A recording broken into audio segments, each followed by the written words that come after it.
Hello and welcome to the Mindset Mentor. I'm Tania Kolar, helping you cultivate a life you love. On today's show, we're going to focus on releasing pain and trauma.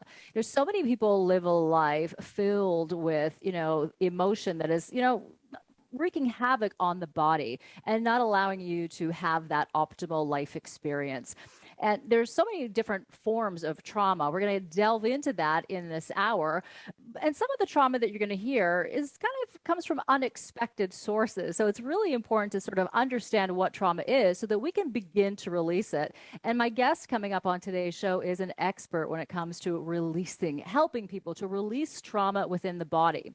She is a highly sought after speaker, best-selling author, and she's a clinically trained body worker. And we're going to talk about her latest book, which is called Healing Ourselves Whole, an absolutely phenomenal book. And this book has, it's really like, a manual to healing the body so that you can have that complete experience. I think we all should have that complete wholeness. And that's where life sits in that beautiful state of flow where all possibility is there for you. So we want to help you tap into that. So let's say hello and welcome to Emily A. Francis. Hello, Emily. It is a pleasure having you here today on the Mindset Hi, Mentor. Tania. Hi, Tania. Thank you so much. I'm so happy to be here. Thank you for having me. Well, I think it's so perfect because the world has, I think, experienced a trauma collectively with the pandemic. But everybody has these traumas, whether they're micro or macro traumas, and it can really create a lot of blockages in our daily living. And so for you, I want to talk about what is trauma to really help people understand what trauma is, and we'll go through some of the different types of trauma as well. Okay. So everything that I'm going to talk about is through the body.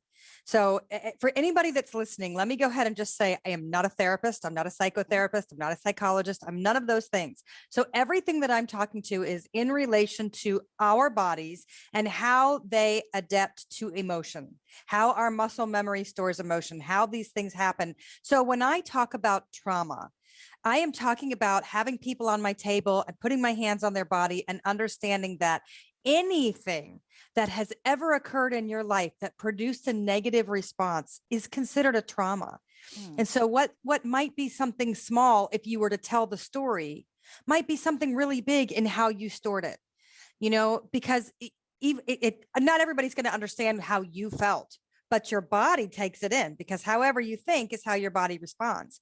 So when I get my hands on people and we find places that have blocked energy, if you will, or constant pain patterns, then we need to go further. And the reason that I wrote my book and the reason that I want to bring this to the surface is because we have spent a lifetime listening to the therapists, which are all brilliant, but they're only working with your mind. And there is so much more, and they don't understand the body the way a body worker does, and we don't understand the mental the way a therapist would. And so my part, the place that I play in the healing world, is in our bodies, inside ourselves, and how that relates to our everyday existence. So trauma is, especially right now, you're right, collectively, the world has experienced a trauma and people are lashing out all over the place. I mean, I've never seen so many angry people, never, where it's just, it's appalling. And I think it's because so many people have no idea how to handle their emotions, they have no coping skills. Then they definitely don't listen to their bodies. I mean, and so I think, I thought about this just the other day, like if we could just touch the earth a little bit more, be outside a little bit more, get in tune with nature a little bit more, go back to some of the basics. And I thought, gosh, I wonder how many people would change if they just would get back to the basic adaptation of earth and honor what's our world around us, because I feel like it's just washed away. Yeah, absolutely. I think there's a huge disconnect. People, have disconnected from their source, from their being, and tapping into nature and getting outdoors certainly is a way to bring that back. And I would agree with you that there's a lot of angry people out there. I've seen. I was actually having dinner at a restaurant, and there was a fight that broke out in the restaurant, and it was literally like a movie. I'd never seen anything like that in my life, and it's just very unusual, especially on a Tuesday night. so, In where? What state? Where are you? so I'm in Toronto. I'm in Canada. Oh, Yeah, wow. I'm in yeah. Malta. Oh my goodness, this is amazing. Joining me live I'm from Malta. yes, So I yes, because heard I that. was in Atlanta, Georgia, but I moved to Yes. Malta a little over a year ago. Wow. And I have to tell you, Malta is a tiny country. So those of you Mm, that have never heard of Malta, because a lot of people have not, it's a tiny little country, its own country, south of Italy, but it's not Italian. mhm. It's in the Mediterranean, and it is a whole different world out here. And it has opened my eyes and fed my soul in a way that I could not have begged and pleaded to make up this life. So I feel like I'm living somebody's dream life, and it happens to be mine this time. And it's amazing, but I still watch all my US TV, like Mhm. we still watch our Atlanta news and everything. And every morning I wake up and see the recent shootings, and it's like, Yeah. oh wow, I love America, but I do not miss that. I do Well, not miss that. yeah. Well, and that's the thing is that so many people get inundated with all this negative news it's surrounding us, and we believe that that is the only way to move forward, and that's just part of our life. But there are ways, even if you live in, an area that has a lot of crime or what have you, it is absolutely necessary to start taking steps to foster your well-being. We all can't jump on a plane and move to, our dream place. I got very We're gonna lucky. join you, Emily, in I got Malta. really lucky because, Yeah, I mean, it really is overwhelming, the hmm, anger that I'm seeing around more yeah, from there than here, but you still see it here. I mean, they don't, if you aren't taught how to control your emotions, and hmm, I don't mean suppress them. yes, because So I people think are when taught people hear sometimes to controlling, suppress. they just sit on it. And then it's like this bubbling, eruptive, volcanic activity inside your body.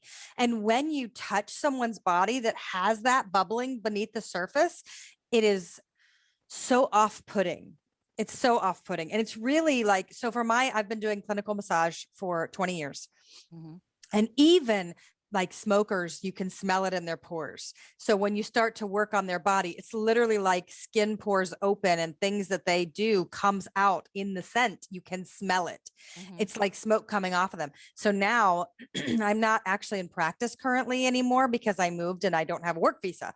Um, so I don't have that experience of the anger, but in my past, when I have worked on people that are really angry and resentful and haven't ever expressed it, their bodies literally start screaming. So it's like you put your hands on their body and parts of their body is like, me. I have something to tell you. Get here fast. I need this. I need my person to listen. And it's shocking, but I'll tell you, just as a little sneak peek, the anger where you really hold it the most is your bottom. It's your glutes. You're Really? Huh. sitting on it. So the Mm. glutes hold aggravation and suppression. So all those things that you want to talk about, but you don't because you feel like it's not worth it, you literally sit on it. So when you get to those muscles, they just start firing. They like shake and fire. And then the things that come out of people's mouth, they feel like this is so random, but there's nothing random. There's Mm. nothing random about the body and how it communicates. If something pops into your head, this is not random. It's It's your so body interesting. communicating. Yeah, it's It's so really interesting. fascinating. So let's But talk people, about some of the signals if we can, sure, when the body is saying, hey, you need a little bit of help over here. You didn't process this, didn't. mound of Yep. emotions or what have you, because it's a layer. Everything sort of layers upon each Yes. other, right? Yes. The greatest thing that a person could do when they're on the table, to be honest, is cry. It's the Mhm. greatest healing release that there is. And the Mhm. reason is because tears are a physical manifestation of pain leaving the body. You cannot put them back in. So Mm. they leave. but coughing, screaming, yelling. So I worked in a clinic room by myself, as far as like, I didn't work in a spa. So I could encourage people to yell or let out and it not be disruptive to other people. And there's a reason that I like to keep private practice. And that's a lot of it, because I like to help encourage the body to release. So if you want to cry, if you want to cough, if you want to get into a sneezing fit, some people say that people sneeze to say the truth. So sometimes you'll say a particular statement and they'll sneeze and they're like, oh, maybe it's the smell, maybe it's this, but they weren't sneezing before. So it's very interesting, but the body has lots of little signals. Like, this is an interesting one to me. Ticklish is a pain response. Really? So people that are like, oh, I don't like to be touched there, it tickles. It's the layer just beneath the tickle is pain. It's a pain response. So you either can get through it or you have to skip that space because they're not ready to be touched. But it's fascinating. I remember working on a man one time. His wife dragged him in for a massage and she told me he hates to have massages. He hates to be touched. And I'm like, oh, it's fine. We'll figure it out. This man stayed in a t-shirt and jeans. Wow. I was like, protective layer. oh my gosh, what are we going to do for an hour? I cannot believe. I felt like I was back in the 7th grade massaging this boy over his shirt, but he just was so uncomfortable that we resorted to some energy work and some light touch and just like cat paws where you're pushing in, but you're not using lotion or anything. Everybody comes in their own cocoon. Some people love to be touched. Some people desperately need to be touched. Some people in the last 1.5 to 2 years haven't been touched at all. So imagine when somebody puts their hands on you. Now, this is the role of the body worker. Everybody who does any kind of work, your job is to create a safe space. So that has to be in every thought that comes through your hands, that you are safe here, that you can be touched and it be okay to release, and that nothing inappropriate is going to go on, and that I don't have any ulterior motives other than you healing yourself, because the body heals itself. That I just get to be the hands. I get to help and create a space, but you are in charge of the healing. It is all you. Yes. So the body will figure out which way to go about this, but it needs a little help. And so that's what I try to do. But right now, collectively, people are so displaced. We're all so displaced. So imagine the people that already had layers upon layers of trauma. And then now they're in this displaced place and they just don't even know where to go with it. Yeah. Or what and to do that's next. the part. That's what to do next. So even if you can't go and get a massage, or let's say you go get a massage and the person isn't anything like what I'm talking about, and that's fine too. But you have to know what you're signing up for. So you need to be picky with where you're looking. But truly, and whenever you do want to talk about it, I want people to learn how to go inside themselves and start to scan through and get to know your body in a different way. Because unless you're doing yoga practice, Tai Chi practices, internal practices, you've never been taught to dialogue within your own being. All you might do is like, I'm angry, I need to drink. I'm angry, I need my coffee. I'm angry, I need to smoke. Like, there's so much more that you could be doing. Like, I can't, now that I've become who I am, I can't imagine running to a substance as my centering tool. As the go-to to find that sanity or to alleviate the pain and the suffering, which so many people do reach. When I was young, I drank all the time. I was such a medicinal drinker because I didn't know that I was a medicinal drinker. I didn't know I was coping through alcohol. I just knew like I loved to party. So let's go out and get hammered, and then it became like a certain age where it was like, wow, this is not cutting it. This is not doing it for me. This is making things worse. And I don't know how to get out of the circle. And then I had to do a lot of studies myself. So this was long before I went to massage school. Massage school was a progression in my healing journey for myself. But, no matter if it's a psychologist, a psychiatrist, a body worker, a qigong, whoever these people are, they found this path because they too had to heal. So we find these people because we need a hand. So look for the hands that can really help where you're sitting today. And I think it's and then really take the small steps. Yeah. Yeah, and I think it's really important to recognize that it's okay to reach out for help. It's normal, you should reach out, and it's very empowering when you can reach out to gain the help, to get the clarity that you need to start to answer some of the issues that are happening in the body, so that you can start to alleviate them and not reach for the substances, or the unhealthy behaviors that we can start to create through trauma and through deep emotional pain. And of course, all deep emotional pain is stored in the body. And if you Yes. do find that you have those aches and pains, tap into it, start listening to it. And I think the most important thing is to really have a willingness to help yourself, to move beyond where you are. And I keep thinking about that gentleman that you said on your table that came in for a massage, with his jeans and his shirt, right? And so again, it's that protective layer. And sometimes that's what you need in that moment. But if you give yourself permission to move beyond that, then you can truly, get to a place that that you never would have imagined for yourself. And everybody can get to that space. It's not that you have to have a certain talent and gift to be able to heal yourself. The body is so incredibly powerful and has that innate ability. So, I'd love to get a little bit of sort of advice on, let's say, this gentleman. I have a friend of mine as well who hates to get a pedicure. She's like, I don't like anybody touching my feet. She doesn't like to be touched. She's also ticklish. So that's what kind of brought her into mind, a parallel to that gentleman. So if anybody is in that space, and I guess that's a protective mode, what can they do to just start the first steps to be able to move forward a little bit more? So in my experience, what comes first, the chicken or the egg, the mind or the body? Some people are going to do their healing through the cognitive practices. If you're really not comfortable being touched, then don't make yourself go get touched. Don't do it. Yeah. That might come later as you explore some of the other layers, but don't put yourself into a position for healing. There's one thing of being vulnerable. There's another thing of being distinctly uncomfortable, where there's no way anything's going to open because you've created more gates. Right. Right. Right. So, this person, I never ever asked him to come back, not because I felt like, Yeah. oh, I failed this. I failed this. His wife wanted me to do this so bad. I work on her every week. She loves it. You know what? People are different and we need Yeah. to honor and accept that. So there are some people that are going to come to me and I'm going to do nothing for them, Mhm. just nothing. Mhm. There are going to be other people that come to me and I'm going to change their life. But that's not on me. So I can't get involved personally and decide, well, that was a failure on my part because this man never took off his shirt.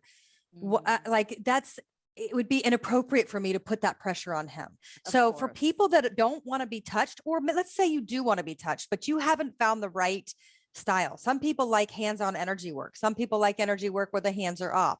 Some people like reflexology versus a pedicure. Some people like a pedicure.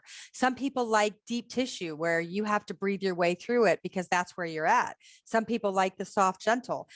You have to find, and let's take it further. Some people need craniosacral therapy, which is for the brain and the cerebral spinal fluid, and they're putting their hands on your head and on your body, and it is as boring looking as watching paint dry, but it rearranges the brain and it gave my child recovery out of her autism spectrum diagnosis. Wow. So craniosacral therapy made her become verbal. It made her potty train. It made everything change. But from the outside, it looks like this. So I'm watching a therapist and thinking, my gosh, I am paying a wicked fortune for this. And then all of a sudden my child starts talking and I'm like, I'll pay more. I'll pay more. Take me back. So there's a whole slew of body healing that isn't massage. Let me say that because I actually do have another book and I would like to promo it because it's really important. Yes. It's called Whole Body Healing. And this book is your manual for healing.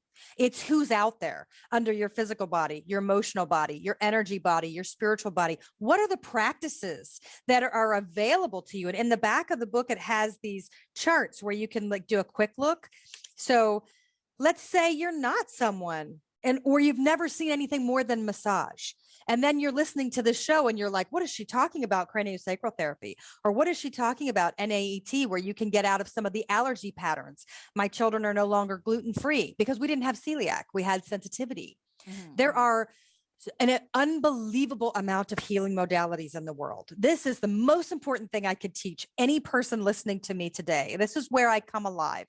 Your body is full of magic and wisdom, but if you don't get the right tools to get in there, then you don't know the conversation yet. So we have to figure out who can help us change the dynamic within ourselves. And if that's laying on someone's couch and getting hypnotherapy, do that. If that's going to a naturopath and getting NAET, which is an allergy elimination technique, Nambujapad's allergy elimination technique, do that. If it's getting craniosacral therapy and changing trauma that's happened in the brain, concussions, seizures, neurological events, autism spectrum, sensory processing, ADHD, children, adults, there's a huge opportunity, but because they're not covered by insurance, your doctor does not tell you because your doctor doesn't know. So that's why I wrote this book. And I have been studying healing. I helped my child recover. They removed her diagnosis 2 years after doing the diagnosis. And that's huge. That's a huge It's diagnosis. huge. And people hear that and they get angry with me. Well, then she wasn't diagnosed properly. Well, I took her to 3 different places, 3, and got the same exact diagnosis. And when we got it removed, we went back to 3 and got 3 removals because the miracles happen. And I had our developmental pediatrician sit me down and she goes, listen, this almost never, ever happens in the world. You need to claim your miracle and know that everything you're doing is working. My job in the world is not to put you on my massage table. My job is to teach you where to go for your own healing and to find your correct path. So anybody that's listening, if you want to email me, tell me what's going on. I will sit with it. I am a fabulous health matchmaker. I think this therapy would be great. EMDR therapy. Okay. If you've had trauma, EMDR therapy needs to be at the top of your list. That's not hands-on. That's an eye movement, desensitization, reprocessing. That's to unfreeze the stuck tracks in your brain. Those are from a psychiatrist and a psychologist. So there's so much out there for your healing, but we haven't been taught. And that's why I wrote that book. Honestly, that's the book before the one we're talking about here. But the truth is, I feel like that manual needs to be everywhere because it's all this research of where to go when something is going on. Because I remember working on a woman years ago, and it was such a life-changing event for me. I started at her feet and she had these really bizarre nickel-shaped hardened spots on both myofascial tendons on the arch of the foot. The myofascial tendon is when you lift your big toe and that tendon comes on the arch of your foot. Okay. So I'm massaging and I'm like, okay, what's going on here? What is this? And she goes, oh, it's a fallen tendon. And I was like, okay. So I keep massaging her. And in my mind, I'm like, okay, wait. A tendon connects a muscle to a bone. So how does it fall? And how does it fall only in one place and in the middle? This makes no sense to me. So I interrupted. I usually try to stay quiet as much as they want me to. And I said, hey, I'm not trying to be rude, but this doesn't actually make sense to me. I'm trying to understand a fallen tendon because a tendon connects a muscle to the bone. And I don't understand how it can fall. Who diagnosed this? And she goes, well, my doctor. And I go, did you see a podiatrist? Guess what she said? No. What's a podiatrist? What's a podiatrist? Okay. So a podiatrist is a foot doctor. Yep. So I said, well, then who did it? Her family practitioner. And guess what? It was more of a, it's probably this. You have to go to who has spent their life studying this part of your body. So your family doctor is a great starting point. Never, ever miss a doctor's appointment. That's not what I'm saying. But your family doctor should have prescribed a podiatrist because it's in the foot and that's not what they study. So this woman has been walking around with these bizarre things for years. And so I said to her, please make me a promise that when you go home, you will call a podiatrist. And she looked at me and she goes, now you make me feel stupid. I'm really embarrassed. And it was like, oh my gosh, that is not my point. My point is that there's actual help for you. And you don't have to have these if you go to the doctor that knows what they're talking about in this part of your body. And so this has been a huge issue for me since that day. is that you can't go to the wrong, there's like different circus tents that cover your body, and you have to be able to go to the right tent that's covered by the right specialist. And so that's why I wrote this book, Whole Body Healing, was to give you your manual for what's out there. And there's no, you should go here. None of that. It's here's what's out there. Now you choose, do your research, feel how this feels, look for a good practitioner, see if this matches for you. I mean, for me, to not have Chinese medicine in my life, if I didn't have an acupuncturist, I don't know what I would have done for my animals, for my children, for myself. But, but a lot of people don't go until they're so sick that it's their last result because they think it's bizarre. But in another part of the world, that is your doctor. That is who you go see. So it's more opening our eyes and hearts and minds to there are so many ways to heal, and no one way is it. Yeah, I love that. And I think, in healing ourselves whole as well, what I have found, so this is your latest book. And what's the title of the other one again? The Whole Body Healing. Whole Body Healing. Yes. I have like a trilogy of healing books. Yeah, I love this. We bring them all. So here's the thing is that what I have found, through reading Healing Your Body Whole is that, there's so much wisdom here, and there's practical tools for the reader to apply immediately to their life in the moment where they are. And I think that's so essential. I've read so many books, countless books, and I often find that many books give you the information, but then you're left to figure out, now, how do I apply that to my life? How does that work for me? And that's what everybody wants to know. And this book does that beautifully. And so I acknowledge you for, compiling your years of research together to help to educate people, to build the awareness that they have the ability to heal themselves, that they have the ability to release the pain and the trauma that is holding them back from living the life that they were born to live, the extraordinary life that is there for them. And, that's huge when we can really start to gain that understanding and find what works for us. And I will agree. I mean, I've tried many different types of therapy. I'm open to trying it all. Me too. EMDR was a massive game changer for me. Really helped to alleviate some of my trauma. And, I encourage everybody listening to get a copy of Healing Ourselves Whole. You can, check out more information at EmilyAFrancisBooks.com. Learn more about Emily A. Francis. And we're going to take a break here on the Mindset Mentor and continue a great conversation on how you can release pain and trauma in your life. Stay with us. We'll be back after this. Hello and welcome back to the Mindset Mentor. I'm your host, Tania Kolar. Today, my special guest is Emily A. Francis. She is a multiple author. She is a highly sought after speaker, and she is a certified body worker.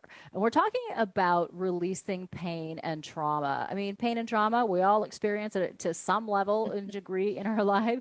And we've got the expert helping us to really unravel it, to understand the language of the body. The body's always speaking to us, but the problem is we just don't understand that code, the language. Right. So, Emily, I'd love to continue the conversation, and we talked about Healing Ourselves Whole, which is your latest book, which is amazing. It has so many great practical tools to be able to apply to your life right now. You don't need to, spend hours, in therapy. Mind you, therapy's great. I love therapy, but sometimes, right, this could be your guide.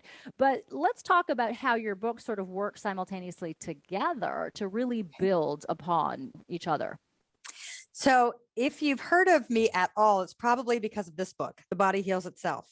And this is how deeper awareness of your muscles and their emotional connection can help you heal. So this is why do we carry pain where we carry pain? It's the muscle groups and what emotions generally store there.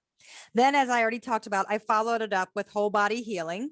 And that's your manual. That is who's out there to help you for physical healing, emotional healing, spiritual, energetic. The energy body is different than the emotional body. Don't get them twisted. We intertwine them a lot, but they're different practitioners, different work. Then just this last year, I released Healing Ourselves Whole. And this is the work you do alone. So all those other ones is where do you go? Who can help? This is you.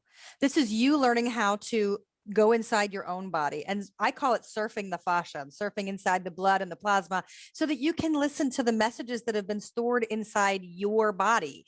And let me say, first of all, this is the first one on audio, and the audio version is fantastic. It's not me reading it. It's a person named Stina Nielsen. She was Goodreads narrator of the year last year, and it is beautifully done. She did amazing. Also on my website, emilyafrancisbooks.com, or you can go to healingourselveswhole.com. All of the meditations in this book are on that website. So you can go, if you're listening today and you think, I don't know if I want to buy the book yet, let me just listen to a meditation and see if it's helpful. Go to my website and you can download it for free. The journals that follow it, you can download those for free. You can go to your public library and ask for this book. They'll order it and get it. Or obviously, I'd love for you to buy the book, but it's not why I wrote the book. I wrote the book so that you could learn to meet your own body inside, deep inside, and listen to the messages.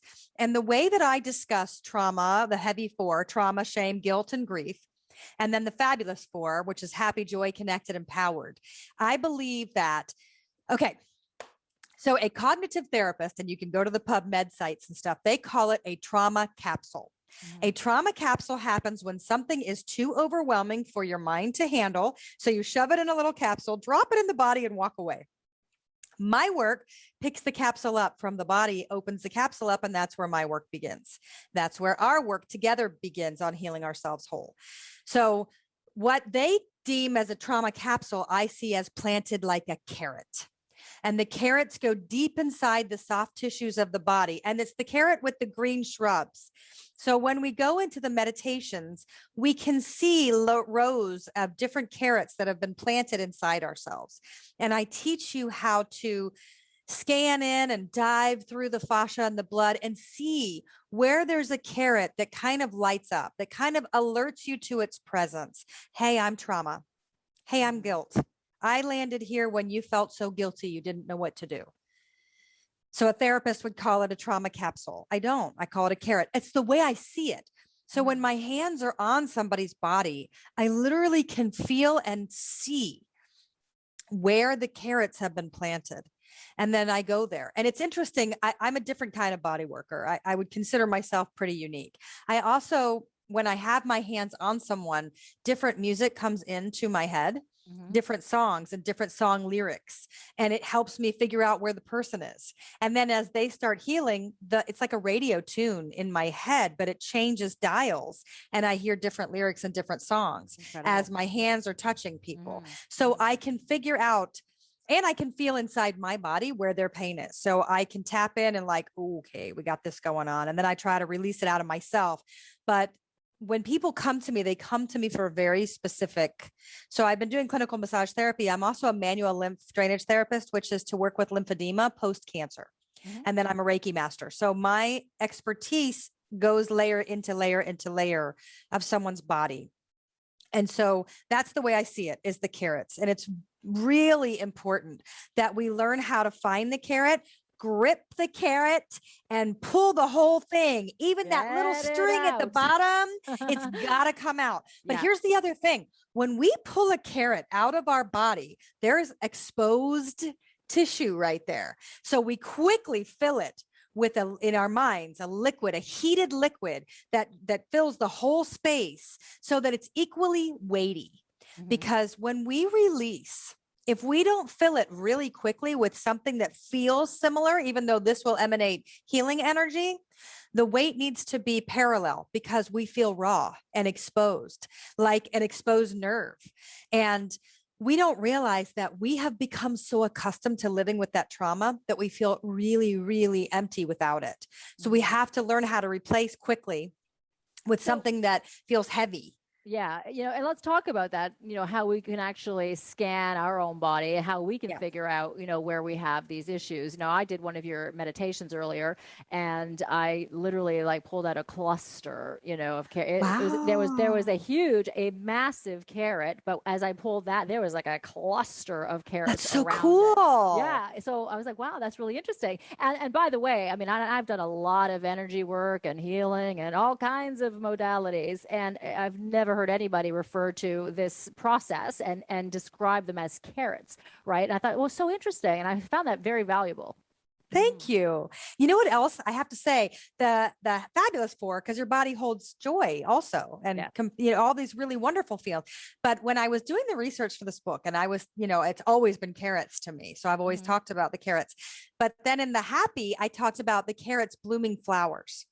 But guess what? In real life, have you ever seen those Queen Anne's lace white flowers on the side of the road on a highway? Okay, if you pull them out, they're wild carrots underneath. They're real. So this really happens. So there's a carrot in the earth, and then in the greenery, boom, grows the flowers. So it's so incredible the way that our bodies are so beautifully crafted. They just are. And they're so spiritually in tune with the world, with the God, with the universe, whatever you want to call it.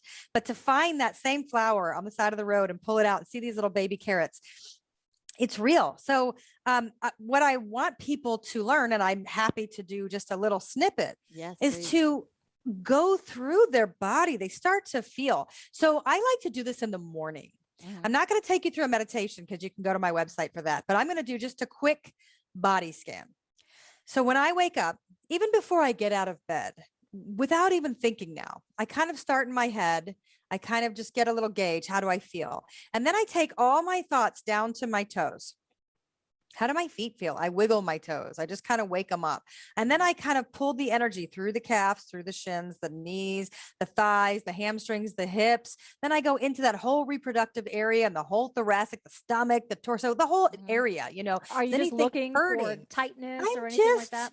Yeah, I'm like kind of saying hello. I'm kind of checking it out. And is anything heavy? Does anything feel stuck? I'm kind of coming through up my spine, down my arms, into my hands, my elbows, my wrists. You kind of check in with the joints, my neck, my throat, the front, my face, the whole scalp, my ears, my nose, and my tongue, my jaws. There are certain key points, in my opinion, that you check in to see how you're feeling stress-wise. Your hands. Are you holding a fist or are you relaxed? Your nose. Are you breathing through the nose? Is it crinkled? Is it held? Is it comfortable? Can you breathe easily through both nostrils? The jaws. Are your teeth touching? You don't want them to touch. Naturally, an unstressed person, their teeth don't touch. They're just tight. It's like 20 millimeters apart, though. The natural bite is very small, slight apart. So are my teeth gripping and grinding? Where's my tongue? Is my tongue comfortable against the roof? Is it comfortable against the bottom? Or is it like pushing against my teeth or having some issues? Am I biting on it? Your eyebrows actually store negative energy. So all those crinkles, the 11s, it's an anger line, really. So we want to, are they relaxed or am I holding already? Your temples, your forehead, is it open? Your ears can release all kinds of stuff. So I actually like to, and I've got tons of videos on my YouTube for things like this, but we actually take the earlobes and kind of shake them and pull them down, and take the tops of the ears and pull them up, take the back of the ears, pull them back. And might I say, here in Malta, we have to wear masks. It's not a political debate. It's not a divide. We just wear them. We comply. We wear masks. So the children, especially, the cartilage has memory. And so when you start to put these heavy masks on that pull the ears, your ears will change shape over time. Oh, wow. So we want to make sure that we do pull the ears up, down, and back. Remind the ears that you actually go back, because a lot of the kids have their ears coming forward now. So these are things that even before you start your day, you want to remind your body where things are supposed to be. And that's a big one. So when my kids get home from school, because they wear a mask all day, we actually do ear exercises, pull back and kind of just hold, kind of spread apart so that your ears are reminded where they really live. That's just a quick body scan, though, of like, hey, how we all feeling? Because you kind of, your cells are tons of them, right? Millions of them in your blood and your plasma. There's lots of little moving parts. Even though nothing operates independently, you still have lots of moving parts in your body. So I kind of like to wake up like, hey, I'm here. Thank you. Thank you. I'm going to start my day. How we doing in here? And I try to speak to myself a little bit more chilled out so that my body will respond. But if you find something, oh, this really hurts. What did I do? Ow, this is painful. This is bruised. This hurts. You want to stop and pay attention to it and actually try to listen. Mm-hmm. So what I want you to do, if you find anything in your body, don't put a name on it. Don't decide what you think it is. Just shut up for a minute Just and just kind experience of it. like, Mm-hmm. what do you have to say to me instead of what do I have to say to you? Mm. You know? And Interesting. so, yeah, We, because your body, I remember this. I remember laying down and there was something going on near my liver, might have been a muscle, mhm. but I put my hands on my liver and I thought, do you have a message for me? Because sometimes we look at all these charts and Chinese medicine talks about the liver governing anger. But in my mind, it was like, if I didn't already know that, is that even the emotion and the message that you have for me? And my liver, I felt it in my head go, no, I'm not angry. I'm just tired of you not trusting me. Oh. You don't trust that you're healthy. You don't trust your body. You don't trust me. And I need you to trust me more. And I thought, wow, that's not on any chart, you know, but it was really massive for me because when Mhm. I got still and quiet and listened, I had a really important message that was like, I need you to believe in me. I'm here. I work nonstop. And you constantly put this, guilt and weight and pressure on me. And you assume I'm mad. I'm not mad. I'm just a little Mm. sad. I wish you trusted me more. So when you get to a place in your body that you do feel something, put your hands on it. Mhm. Put your hands on it and then say, do you have something that you need to tell me? Mhm. And So then what just listen. Yeah. Yeah, I think listening is, is the great key right there, right? Because we tend to ignore what the body wants to tell us because the body's always in communication. Right.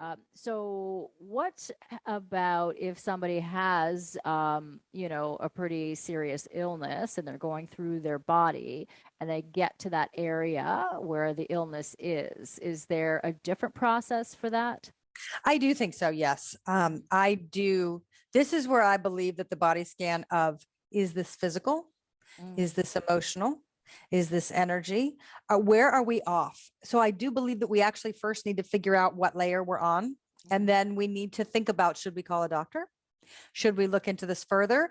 But there are two things you should always ask yourself first. When's the last time you ate? When's the last time that you went to the bathroom?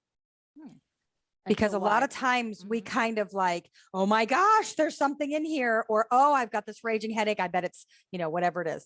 And you have to stop and go, when did I eat last? Mm. When did I use the bathroom? When is the last time I had a glass of water? Like the really basic things before you jump. Yeah, Because, if you're like, dehydrated and you have a yes, headache, that kind of makes yes, sense, it right? goes sense. Yeah. Like I am a Yeah. hypochondriac by nature. So I jump far. And I'll tell Mhm. you, my mother just came and stayed with us in Malta. Mhm. And it was like, I've changed so much this year. I've relaxed so much. And I think part of it's because, in a way, I've grown up a lot because here I am the mother, I am the wife, I am in charge. I don't have my mom telling me what I need to be thinking.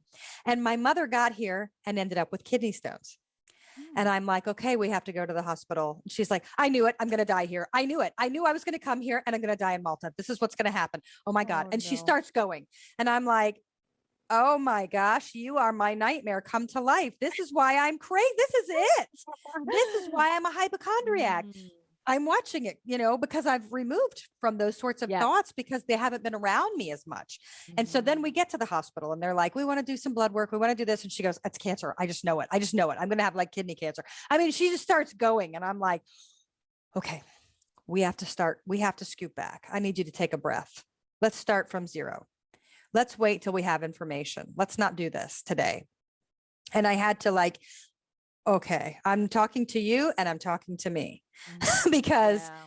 we have to step away for a minute, gather information, go based on facts.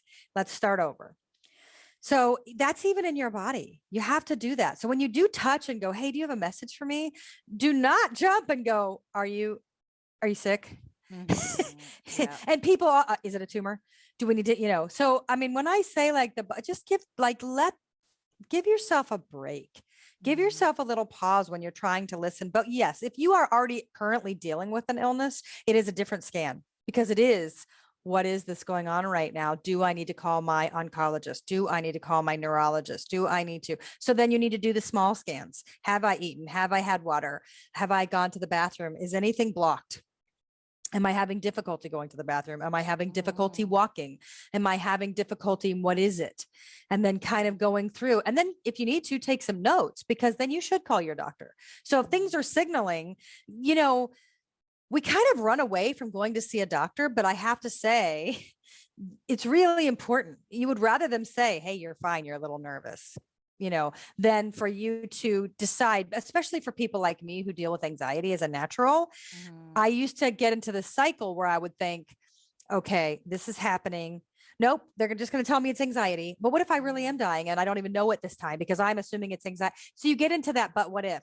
Yeah, well, the And brain naturally tends to yes, go to the it just goes, negative. what, Yeah, what, worst what? worst case scenario. I mean, watching my Yeah. mother for this trip was like, oh, wow, I have really done some good growing this year because I was so calm. Whereas it would have triggered me a year ago with her going, I knew it. I knew it. I knew I was going to come here and this is what's going to happen. And you're going to have to bury me while I'm here. You know, and it was like, oh, and in my mind, I'm like, what cemetery would I even put her in? Oh my God. You know, and then it was like, okay, you know, we all need to take a breath.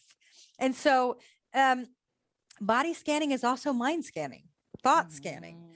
Give yourself, like when we say take a pause, I read this the other day and it mattered.